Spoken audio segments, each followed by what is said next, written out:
اللہ اکبر اللہ اکبر اللہ اکبر اللہ اکبر اللہ اکبر اللہ اکبر۔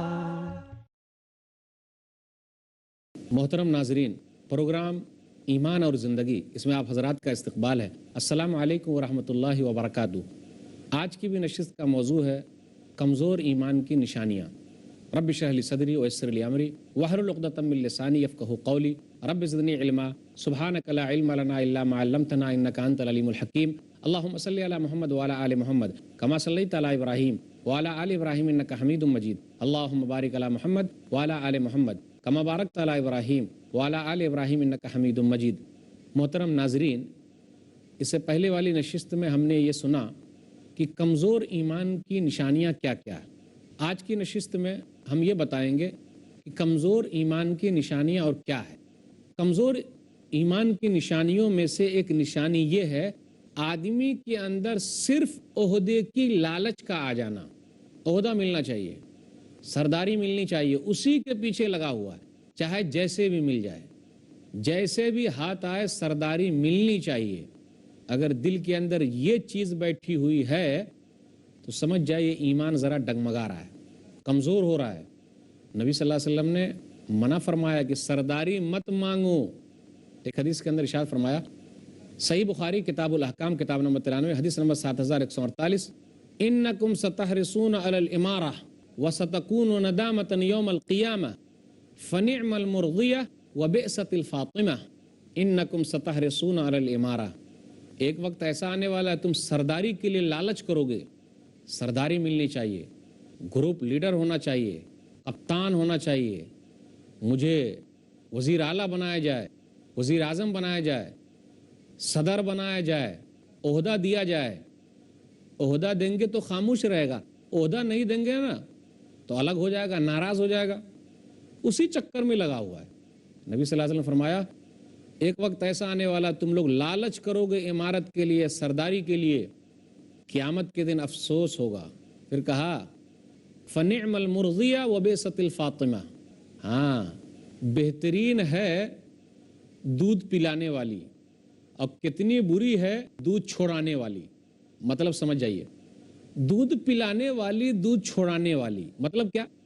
دودھ پلانے والی مرضیہ کہا، اس کا مطلب یہ کہ جب سرداری ملتی ہے نا، آدمی کو جب عہدہ ملتا ہے نا، مالدار ہو جاتا ہے، دولت جمع کر لیتا ہے، اکٹھا کر لیتا ہے۔ اب چانس کہاں ملے گا، موقع کہاں ملے گا؟ اکٹھا کر لیتے ہیں، جمع کر لیتے ہیں، دھن دولت کے انبار لگا لیتا ہے۔ پہلے کچھ بھی نہیں تھا، اب مالدار ہو گیا ہے، عہدے کے ذریعے اس نے یہ چیز حاصل کر لی، گویا کہ دودھ پی رہا ہے، حاصل کر رہا ہے، دودھ پلانے والی کی طرح، فائدہ ہی فائدہ۔ پھر کہا وبئست الفاطمہ، جب انجام برا ہوتا ہے، عہدہ مل گیا، کب تک رہے گا عہدہ بھائی؟ سورج اگر چڑھ رہا ہے تو اس کو غروب بھی ہونا، ڈھلنا ہے، جو اوپر جا رہا ہے اس کو نیچے آنا ہے، یہ اللہ کا نظام ہے، اللہ چلاتے رہتا ہے۔ سرداری ہمیشہ نہیں رہتی، ادارت ہمیشہ نہیں رہتی، ہمیشہ ایک ہی آدمی نہیں رہے گا۔ اور جب سرداری چھن جاتی ہے، نقصانات دیکھ لیجئے، بے عزتی ہوتی ہے، قتل ہو جاتا ہے، الزامات تھوپ دیے جاتے ہیں، کورٹ کچہری میں جاتا ہے، تو دودھ چھوڑاتے وقت تکلیف ہو رہی ہے، سرداری چھن رہی ہے تو تکلیف ہو رہی ہے۔ اس حدیث کا مفہوم یہی ہے، جس کے اندر اگر یہ لالچ پیدا ہو جائے، ایمان کمزور ہو رہا ہے۔ ایک حدیث میں نبی صلی اللہ علیہ وسلم نے ارشاد فرمایا، صحیح بخاری کتاب الاحکام کتاب نمبر 93 حدیث نمبر 7147، یا عبد الرحمن بن سمرہ لا تسأل الامارہ، اے عبد الرحمن بن سمرہ عہدہ مت مانگو، فَإِنْ أُوتِيتَهَا عَنْ مَسْأَلَةٍ وُكِلْتَ إِلَيْهَا وَإِنْ أُوتِيتَهَا عَنْ غَيْرِ مَسْأَلَةٍ أُعِنْتَ عَلَيْهَا۔ نبی صلی اللہ علیہ وسلم نے فرمایا، اے عبد الرحمن بن سمرہ عہدہ مت مانگو، اگر عہدہ مانگنے سے مل گیا تو تمہاری مدد نہیں کی جائے گی، اور اگر عہدہ تم کو دے دیا گیا، ایک آدمی بھاگتا بھائی ہم کو نہیں بننا ہے، ہم اس لائق نہیں ہیں، ہم کو مت منائیے، اس کے باوجود بھی عہدہ آ رہا ہے تو لوگوں کو پتا ہے، سامنے والے کو معلوم ہے اس آدمی کے اندر یہی خوبی ہے، اس لیے اس کو یہ عہدہ دیا جا رہا ہے، یہ امانت دی جا رہی ہے۔ یاد رکھیے گا، سرداری ایک امانت ہے۔ اگر ہم کسی ملک کے اندر ہیں، کوئی عہدہ ہم کو ملا ہوا، کل قیامت کے دن اللہ پوچھ لے گا۔ کوئی ملک کا صدر ہے، کوئی ملک کا وزیر اعظم ہے، کسی ادارے کا کوئی بڑا ہے، چاہے بڑا ذمہ دار ہے چاہے چھوٹا ذمہ دار ہے، کل قیامت کے دن اللہ پوچھے گا۔ کسی کے ساتھ ذرہ برابر اگر ناانصافی ہوگی، وہاں اللہ تعالیٰ انصاف دلائے گا۔ پھر کہا اگر عہدہ مل جائے بغیر پوچھے ہوئے، بغیر مانگے ہوئے، تو اللہ تعالیٰ کی طرف سے مدد آئے گی۔ ایک حدیث کے اندر اور آیا، سنن ابی داؤد کتاب الادب کتاب نمبر 40 حدیث نمبر 5229، ابو مجلس کہتے ہیں کہ معاویہ رضی اللہ تعالیٰ عنہ داخل ہوئے تو عبداللہ بن زبیر اور ابن عامر تھے۔ معاویہ رضی اللہ تعالیٰ عنہ جیسے داخل ہوئے تو ابن عامر کھڑے ہو گئے، عبداللہ بن زبیر رضی اللہ تعالیٰ عنہ بیٹھے ہی رہے۔ تو معاویہ رضی اللہ تعالیٰ عنہ نے کہا ابن عامر سے، اجلس، بیٹھ جاؤ۔ میں نے نبی صلی اللہ علیہ وسلم کی حدیث سنی ہے، من احب ان یمثل له الرجال قیاما فلیتبوأ مقعدہ من النار۔ معاویہ رضی اللہ تعالیٰ عنہ نے کہا، یہ امیر تھے، امیر معاویہ، کہا میں نے نبی صلی اللہ علیہ وسلم کی حدیث سنی ہے، جو یہ پسند کرتا ہے کہ لوگ اس کے استقبال کے لیے کھڑے رہیں، یاد رکھیے گا، جب وہ داخل ہوں تو سب لوگ ہاتھ باندھ کے کھڑے رہیں، جو یہ چاہتا ہے، پسند کرتا ہے، وہ اپنا ٹھکانہ جہنم بنا لے۔ عہدہ ہے، لالچ ہے، سلامی مارے، جو یہ پسند کرتا ہے لوگ اس کی عزت کے لیے، لوگ اس کی تعظیم کے لیے سب کھڑے ہو جائیں، نہیں، یہ صحیح نہیں ہے، اپنا ٹھکانہ جہنم بنا لے۔ لیکن جو کوئی پسند نہیں کرتا، بھائی ہم بھی ایک انسان ہے، کیونکہ قوم کا سردار قوم کا خادم ہوتا ہے، ہم نوکر ہیں، ہم سردار نہیں ہیں، ہم قوم کے خادم ہیں، ہمیں گھر گھر جانا ہے، لوگوں کے بارے میں پوچھنا ہے، خیریت معلوم کرنی ہے۔ قوم نے ہم کو سردار بنایا ہے، ہم کو چن کے وہاں بھیجا ہے، عیش کرنے کے لیے نہیں بھیجا، ہماری تکلیف دور کرنے کے لیے ہم نے بھیجا ہے۔ ہم گاڑیوں میں گھومتے رہیں، قوم کا مال کھائیں، قوم کی دولت کو ہم ہڑپ کریں اور قوم سے ہم اپنی عزت کروائیں؟ نہیں۔ ایک چیز اور یاد رکھیے گا، کبھی کبھی عہدہ آپ کو مانگ کے لینا پڑے گا۔ بولے گا مولوی صاحب کیا بات کر رہے ہیں؟ ہاں، اس سے یہ مسئلہ نکلے گا کہ جو صحیح آدمی ہو اس کو ہی چن کر پارلیمنٹ میں بھیجیے، ایماندار ہو، امانت دار ہو، قوم کا خیال رکھنے والا ہو، غداروں کو نہیں بھیجیے، بے ایمانوں کو مت بھیجیے، ورنہ وہ لوگ اور لوٹ لیں گے، کنگال کر دیں گے۔ ایک آیت سنیے، سورہ یوسف سورہ نمبر 12 آیت نمبر 55، قال اجعلنی علی خزائن الارض انی حفیظ علیم۔ یوسف علیہ السلام نے کہا کہ مجھے خزانے کا مالک بنا دیجئے، خزانے کا مالک یعنی زمین کا خزانہ، اس کا مالک بنا دیجئے، میں اس کی حفاظت کرنے والا ہوں اور جاننے والا ہوں۔ یہاں مسئلہ یہ ہے، عہدہ مانگنا تو صحیح نہیں ہے کہ مجھے سردار بنا دیجئے، لیڈر بنا دیجئے، عہدہ دے دیجئے، لیکن آپ کو یہ لگے گا کہ اگر آپ وہاں نہیں جائیں گے تو نقصان ہوگا قوم کا، تو قوم کو نقصان سے بچانے کے لیے آپ کو اپنی خدمت خود سے پیش کرنی ہوگی۔ اس آیت میں وہی ہے، اس لیے یوسف علیہ السلام نے اپنی خدمت پیش کی قوم کے لیے، اپنے لیے نہیں، کیونکہ خواب کی تعبیر وہی بیان کیے تھے نا کہ سوکھا پڑ جائے گا، بالی کو بچا کر کے رکھنا، پھر بارش ہوگی، بتایا تھا۔ تو زمین کا خزانہ یعنی غلے ہیں، اس کی دیکھ بھال کون کرے گا؟ وزیر خزانہ بنا دیجئے، کیونکہ خواب کی تعبیر یوسف علیہ السلام نے بیان کی تو اس کی حفاظت کرنے کے لیے وہی بہتر ہو سکتے ہیں۔ تو جس آدمی کے پاس جو صلاحیت ہو، صلاحیت والے کو لایا جائے۔ آج کل ہو کیا رہا ہے، جس کے پاس جس چیز کی صلاحیت نہیں ہے وہ عہدہ دیا جا رہا ہے۔ بھئی آدمی کو اس کی صلاحیت کے اعتبار سے دینا چاہیے۔ اگر انجینئر صاحب کے پاس ہم چلے جائیں، ڈاکٹری پوچھنے لگے کہ مجھ کو زکام ہو گیا ہے، تو میچ نہیں کھا رہا نا۔ انجینئر صاحب بلڈنگ بناتے ہیں، ڈاکٹر صاحب کے پاس جانا پڑے گا، تو عہدہ بھی ذرا دیکھ کے دینے گا۔ کچھ لوگ کام کرنے میں بڑے اچھے ہوتے ہیں لیکن کام کروانے میں ان کے اندر طاقت نہیں ہے، نہیں کروا سکتے۔ کچھ لوگ کروانے میں بہت ایکسپرٹ ہوتے ہیں، خود کام کرنے میں بہت کاہل ہوتے ہیں۔ تو یہ ایک فن ہے، ہر ایک کو اللہ تعالیٰ الگ الگ چیز دیتا ہے۔ اگر تمام خوبیاں ایک ہی آدمی کے اندر جمع ہو جائے تب تو پھر گڑبڑ ہو جائے گا، دوسرے اور لوگ بھوک مریں گے۔ تو اللہ نے ہر ایک کو ایک ساتھ جوڑ کر کے رکھا ہے اور صلاحیت سب کی الگ الگ ہے۔ کوئی یہ نہ کہے کہ اللہ نے مجھ کو کوئی صلاحیت نہیں دی۔ جو چھوٹا سے چھوٹا ہے، بڑا سے بڑا ہے، ہر ایک کے اندر صلاحیت ہے۔ ہر ایک کے اندر ایک نئی خوبی اللہ نے رکھی ہے جس سے اس کا پیٹ چل سکے. نہیں ہے چیز نکمی کوئی زمانے میں، نہیں ہے چیز نکمی کوئی زمانے میں، کوئی برا نہیں قدرت کے کارخانے میں. ہر ایک کی اہمیت ہے. آپ معمولی سمجھتے ہیں مزدور کو، اگر مزدور نہ رہیں تو بلڈنگ کون بنائے گا؟ جائیے سیٹ صاحب بنا لیں گے؟ نہیں بنا سکتے. ہر ایک کا مقام ہے، ہر ایک کا مرتبہ ہے، ہر ایک کی حیثیت ہے. انسان ہونے کے اعتبار سے اللہ کے نزدیک ہر ایک کا مقام ہے. کوئی عہدہ گھٹیا نہیں. لوگ کیا بولتے؟ کہہ رہے یہ کپڑا بنا رہا ہے نا تو کپڑا بنانے والا گھٹیا، بیکار، اور جو کپڑا پہنتا ہے وہ کیا، وہ تو مہا گھٹیا ہو جائے گا. تو پتہ یہ چلا ہر ایک کی اہمیت ہے. عہدے کی لالچ میں نہ آئیے، اور عہدہ بھی ذرا چن کر دینا چاہیے، دیکھ کر دینا چاہیے کہ کون کس کے قابل ہے. اگر مل جا رہا ہے تو اللہ کی طرف سے آپ کی مدد ہوگی، اور اگر چھین کے لے رہے ہیں، کسی کو قتل کر کے لے رہے ہیں، پہلے وہی ہوتا تھا بڑے بڑے سرداروں میں، بھائی کو قتل کر دیا، باپ کو قتل کر دیا، نظر بند کر دیا، صدر بننے کے لیے، حاکم بننے کے لیے. نہیں، ایمان کمزور ہے. ناظرین کرام، سلسلہ چلتا رہے گا، تھوڑے سے وقفے کے لیے رکتے ہیں. السلام علیکم ورحمۃ اللہ وبرکاتہ.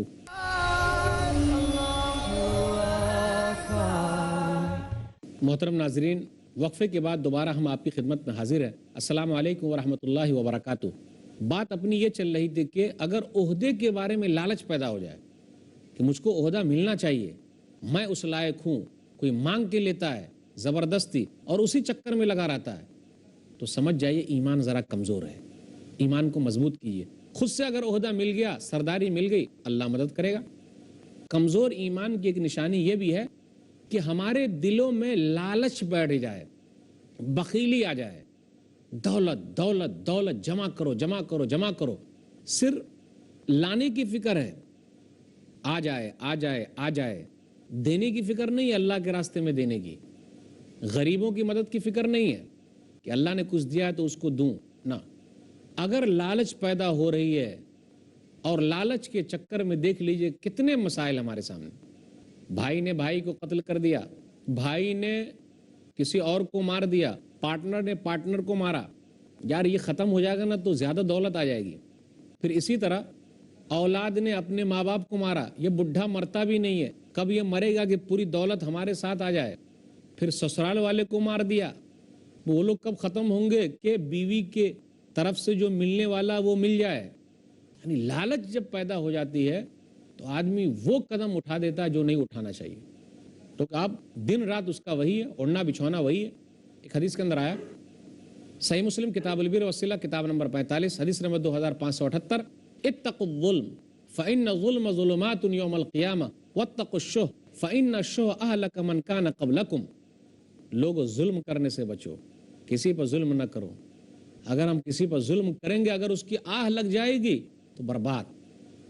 سب سے بڑا اندھیرا قیامت کے دن ہوگا. کیا ہے؟ یہی ظلم. واتقوا الشح، لالچ سے بچو، بخیلی سے بچو، کنجوسی سے بچو. مکھی چوس ہو گیا ہے. اللہ نے دولت بھی دی ہے تو اس کا اثر نظر نہیں آ رہا ہے، دکھا نہیں رہا ہے. جبکہ اللہ تعالیٰ جب دولت دیتا ہے تو یہ چاہتا ہے کہ اس کا اثر ہو. تو ہم حقیر سمجھنے کے لیے نہیں، کسی پر احسان جتلانے کے لیے نہیں. اللہ نے دولت دی ہے تو آپ اچھی گاڑی میں گھومیے. تکبر نہیں آنا چاہیے. یہ نہیں کہنا چاہیے میں اس لائق ہوں تو اللہ نے دیا ہے. نہ، یہ اللہ کا احسان ہے کہ مجھ جیسے کو اللہ نے دولت دی ہے، اور اللہ آزما رہا ہے دے کر. تو اللہ کسی کو نہ دے کر آزما رہا ہے. لالچ، بخیلی آ جاتی ہے. پھر آدمی کیا کرتا ہے لالچ میں، بخیلی میں؟ حملہم علی ان سفکوا دماءہم واستحلوا محارمہم. یہ لالچ نے، اس بخیلی نے ابھارا تاکہ لوگوں کا قتل کرے، خون بہائے، اور جو چیز حرام ہے اس کو حلال کر لے. اس لیے لوگوں کو اس سے بچنا چاہیے. نیک آدمی وہ ہے وَيُسِرُونَ عَلَىٰ أَنفُسِهِمْ وَلَوْ كَانَ بِهِمْ خَصَاصَةٌ. سورہ حشر سورہ نمبر 59 آیت نمبر 9. نیک لوگ تو وہ ہیں، اچھے لوگ تو وہ ہیں جو اپنے اوپر دوسرے کو ترجیح دیتے ہیں، جبکہ خود ان کو ضرورت ہے اس کے باوجود بھی دوسرے کو ترجیح دے رہے ہیں. اپنا مال اپنا مال، دوسرے کے مال کو بھی ہم اپنا سمجھے. وہ کیسے؟ دوسرے کے مال کو اپنا سمجھے، مطلب یہ جس طریقے سے ہم اپنے مال کی حفاظت کرتے ہیں دوسرے کے مال کی بھی حفاظت کریں. آپ دیکھ لیجئے، لوگ راستے میں تھوک دیتے ہیں، ادھر ادھر کچھ کر دیتے ہیں، اپنے گھر کے آنگن میں نہیں تھوکیں گے۔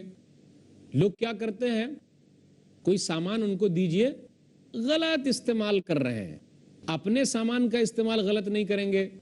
کہیں ہم بیٹھے ہوئے، پنکھا یوں ہی چل رہا ہے، اے سی یوں ہی چل رہی ہے، لائٹ یوں ہی ہے، لیکن ہمارے گھر میں جب ہم نکلیں گے تو لائٹ بند کر کے نکلیں گے، پنکھا بند کر کے نکلیں گے، تو غلط ہو رہا ہے نا۔ ترجیح دیجیے۔ دوسرے کے مال کی حفاظت میں بھی یہ سمجھیے جی ہم کو اس کی حفاظت کرنی ہے، یہ ہمارا مال ہے، حفاظت کے اعتبار سے۔ تو ایمان کمزور کب ہو جاتا ہے؟ جب بخیلی آ جاتی ہے اور صرف اپنا ہی اپنا، دوسرے کا کچھ نہیں۔ مست مولا ہے، اپنی فکر ہے، دوسرے کا کیا ہو رہا کوئی فکر نہیں، ایمان کمزور ہو گیا ہے۔ ایمان کو مضبوط کیجیے۔ کمزور ایمان کی ایک نشانی یہ بھی ہے کہ آدمی بات کہے اور خود اس پر عمل نہ کرے۔ بات بول رہا ہے، سمجھا رہا ہے، لمبی چوڑی تقریر کر رہا ہے، لوگوں کو نصیحت کر رہا ہے، خود اس پر عمل نہیں کر رہا ہے۔ علماء یہود کے بارے میں اللہ نے کیا کہا؟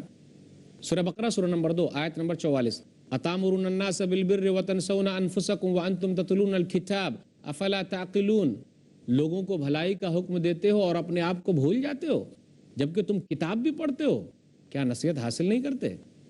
یہاں ذرا رکیے گا۔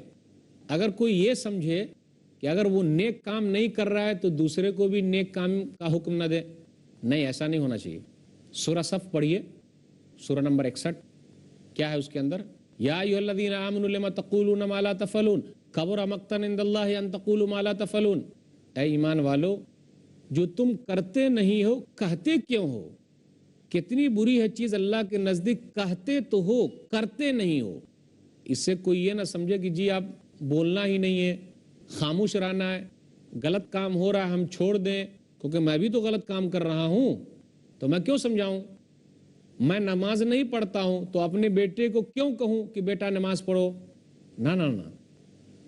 سورہ صف کے اندر جو آیت ہے اس میں یہ نہیں کہا لا مت کہو، کہا کیوں کہتے ہو، یعنی ابھارا جا رہا ہے۔ بھئی دوسرے کو سمجھا رہے ہو تو ذرا پہلے خود بھی تو عمل کرو، یعنی عمل کے ذریعے پیش کرو۔ اپنے بیٹے کو بولتے بیٹا نماز پڑھو تو ہمیں بھی نماز پڑھنا ہے۔ بیٹی کو بولے برقع کے ساتھ اور خود امی جان بغیر برقعے میں، ٹھیک ہے بیٹی کو بولنا اچھا ہے لیکن خود بھی تو عمل ہونا چاہیے نا۔ اللہ یہی ابھار رہا ہے، بھائی جیسا کہہ رہے ہو دوسروں کو بتا رہے ہو، عمل کر کے بھی دکھاؤ ورنہ گڑبڑ ہو جائے گا۔ ایک آدمی شرابی ہے، کبابی ہے، جواری ہے، لیکن اپنے بچوں کو نصیحت کرتا بیٹا تو ایسا مت ہونا، دیکھ تیرا باپ برباد ہو گیا، بیٹا تو صحیح رہنا، نصیحت کر سکتا ہے، لیکن اللہ شرم دلا رہا ہے، ارے نصیحت تو کر رہے ہو، ذرا خیال رکھنا اپنا بھی، برائیوں کو چھوڑ دو۔ تو اگر ہمارے اندر یہ چیز آ جائے کہ صرف ہم نصیحت کرتے چلے جا رہے ہیں، خود عمل نہیں کر رہے ہیں، ایمان ذرا کمزور ہو گیا۔ مضبوط ایمان یہ ہے ہم اپنی زبان کے ذریعے، اپنے عمل کے ذریعے اپنا نمونہ پیش کریں، تب ایمان مضبوط ہو جائے گا۔ کمزور ایمان کی نشانی کیا ہے؟ ایمان کمزور ہو گیا کیسے پتا چلے گا؟ ایمان کیسے کمزور ہو جاتا ہے؟ ایمان کمزور ہوتا ہے اس کی ایک نشانی یہ ہے کہ جب مسلمان مارے جائیں، کاٹے جائیں تو ہم مسلمان خوش ہوں، بھلے اچھا ہوا۔ بڑے افسوس کے ساتھ کہنا پڑتا ہے منفعت ایک ہے اس قوم کی، نقصان بھی ایک، منفعت ایک ہے اس قوم کی، نقصان بھی ایک ہی سب کا نبی، دین بھی، ایمان بھی ایک، حرم پاک بھی، اللہ بھی، قرآن بھی ایک، کچھ بڑی بات تھی ہوتے جو مسلمان بھی ایک، فرقہ بندی ہے کہیں اور کہیں ذاتیں ہیں، کیا زمانے میں پنپنے کی یہی باتیں ہیں؟ یوں تو سید بھی ہو، مرزا بھی ہو، افغان بھی ہو، تم سبھی کچھ ہو، بتاؤ تو مسلمان بھی ہو؟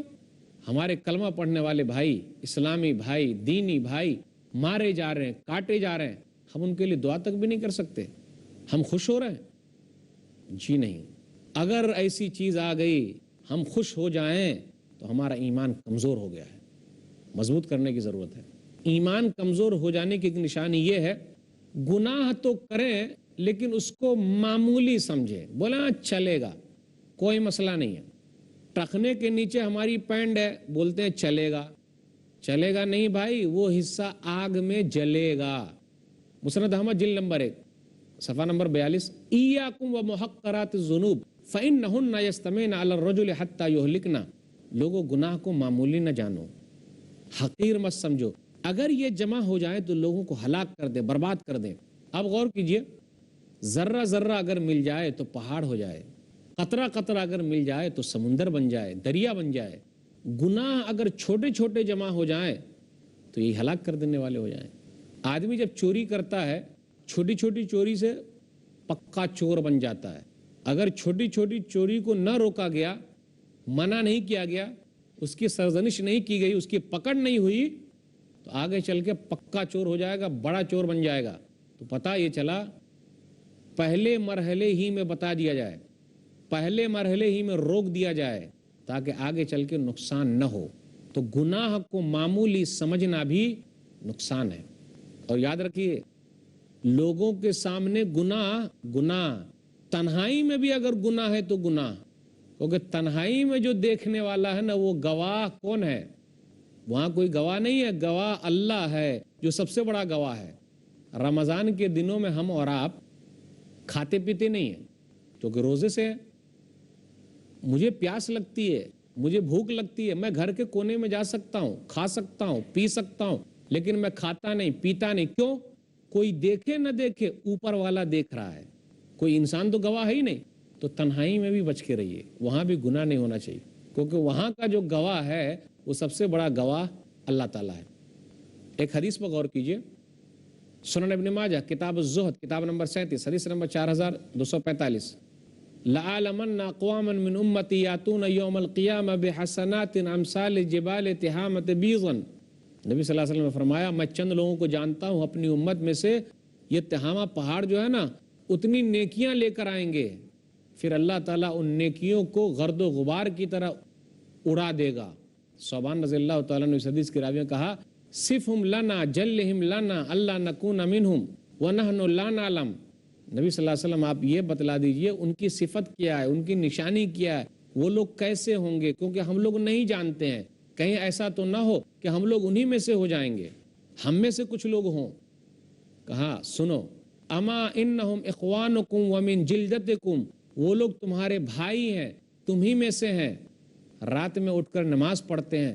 لیکن ایک بڑی غلطی کیا، وَإِذَا خَلَوْا بِمَحَارِمِ اللَّهِ انْتَهَكُوهَا، کہ اگر وہ لوگ تنہائی میں پاتے ہیں اللہ کے قانون کو توڑنے کے لیے تو وہ لوگ اس کو توڑ دیتے ہیں۔ بڑے نمازی ہیں، بڑے قرآنی ہیں، تو ایسے لوگوں کے بارے میں کیا کہیے گا؟ تن کے اجلے من کے کالے، اوپر سے بہت سفید لگ رہے ہیں لیکن دل کے بہت کالے ہیں۔